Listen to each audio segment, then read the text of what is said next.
Aujourd'hui, un sujet très vaste qu'on va tenter de résumer le mieux possible. Les étapes de la construction d'une maison. Tout commence avec le terrassement, qui consiste à niveler le terrain de façon à ce que la maison puisse reposer sur une base solide. Ensuite, c'est l'excavation. Cette opération consiste à creuser l'emplacement de la future maison ainsi que des tranchées utilisées pour les raccordements aux réseaux locaux, eau, électricité, etc.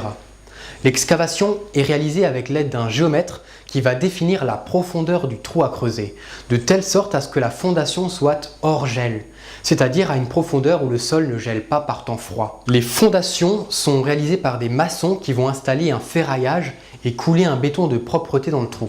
Le soubassement, ce sont les premières briques que l'on pose et qui seront encore enfouies sous la terre.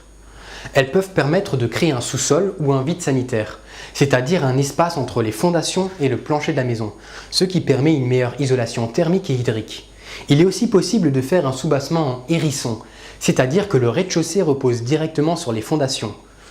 Dans le cas présent, il s'agit d'un soubassement en vide sanitaire bâti avec des parpaings. Et il ne faut pas oublier les accès pour les raccordements aux réseaux locaux. Il convient maintenant de fabriquer le plancher du rez-de-chaussée. Pour ce faire, des poutrelles sont disposées sur les briques. Ce sont des poutrelles de béton qui renferment des câbles d'acier torsadés. L'espace entre deux poutrelles est défini en fonction de la taille des ourdis choisis. Les ourdis, ce sont ces éléments creux, généralement constitués de béton, mais parfois de terre cuite, de polystyrène ou de bois aggloméré. Les ourdis se posent sur les rebords des poutrelles. Par-dessus, un treillis métallique est posé et une dalle de béton est coulée. Le treillis métallique permet de renforcer le béton qui devient alors du béton armé. Et voilà, la dalle constitue le plancher du rez-de-chaussée.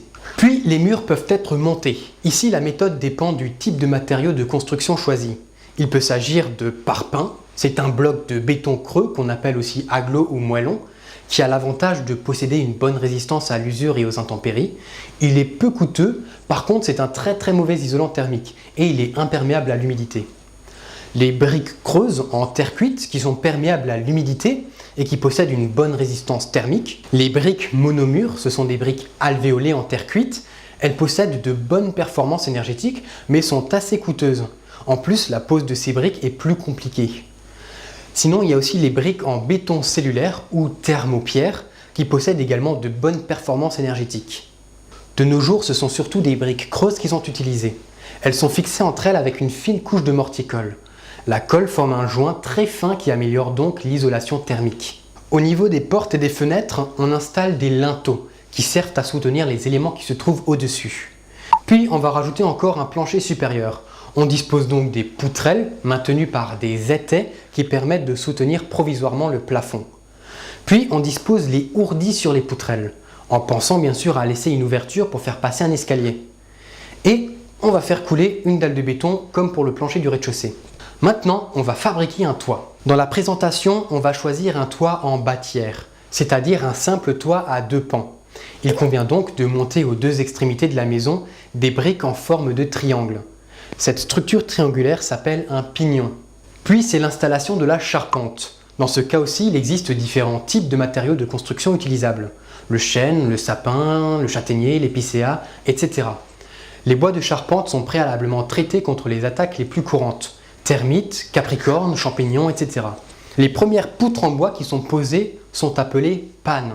Ce sont sur ces pannes que vont reposer l'ensemble de la structure du toit. Les pannes sablières sont fixées sur les murs horizontaux, à la base du versant de toiture. La panne faîtière est posée au sommet de la charpente. On peut éventuellement rajouter des pannes intermédiaires qu'on appelle pannes ventrières. Puis les pentes des pignons sont mises à niveau pour en faire des pentes lisses. Cette opération s'appelle l'arasage. Pour ce faire, on réalise un coffrage avec des planches en bois et on fait couler un béton suffisamment épais pour ne pas couler hors du coffrage. On obtient alors une arase. Verticalement aux pannes, on fixe des chevrons qui sont des poutres plus fines que les pannes. Et sur ces chevrons sont cloués des lattes à toit nommées lithos. Les lithos sont posés horizontalement et doivent avoir un écartement régulier qui est défini par le type de couverture qu'ils doivent supporter. L'écartement entre les lithos est appelé pureau.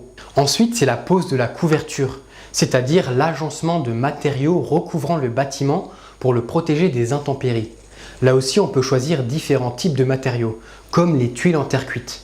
Parmi les différents modèles de tuiles en terre cuite, on retrouve les tuiles canal, adaptées aux toits à faible pente, les tuiles plates, qui conviennent aux toits à forte pente, et les tuiles à emboîtement, qui ont l'avantage d'être faciles à poser et permettent de réduire le nombre de tuiles au mètre carré.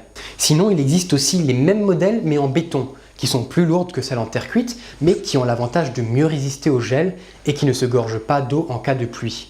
Ensuite, il y a aussi la possibilité d'une couverture constituée d'ardoises, qui peuvent être soit naturelles, soit en béton, ou bien des shingles, qui sont des bardeaux bitumineux, qui ont l'avantage d'être très légers, imperméables et résistants au gel.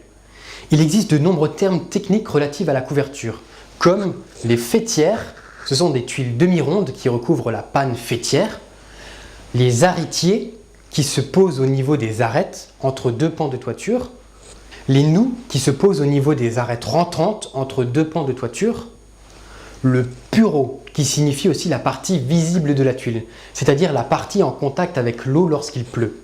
La pose de la couverture confère au bâtiment le statut hors d'eau. Puis, la pose des portes et des fenêtres extérieures confère au bâtiment le statut hors d'air. Et c'est déjà la fin de la partie gros œuvre du chantier. C'est maintenant la partie seconde œuvre, que nous verrons dans d'autres émissions.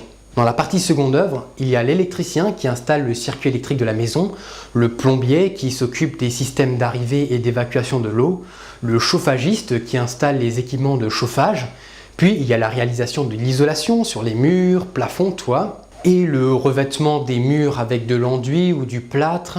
Les dernières étapes consistent à équiper et à embellir la maison, éventuellement l'installation d'un escalier s'il y a un étage à la maison, ou la pose de carrelage, de linoléum, de moquette ou autre. Puis pour finir, l'étape la plus importante, la décoration.